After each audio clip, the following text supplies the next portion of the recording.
আরে ভাই, এর আগে তো কোনো রাস্তাই নেই, কিন্তু ম্যাপে তো এই রাস্তাই দেখাইতাছে।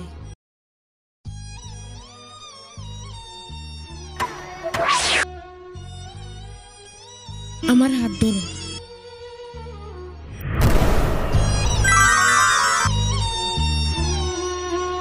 আরে ভাই, আমরা কোন জায়গায় এসে গেছি? আমার অনেক ডর করতেছে। ভাই তুই ডরিস না, তোর এই ভাই থাকতে কেউ তোর একটা চুলও ছিঁড়তে পারতো না। এই দেখ, এটা ওই গাছটাই যার নিচে গুপ্তধন রয়েছে, তাড়াতাড়ি খোঁজ।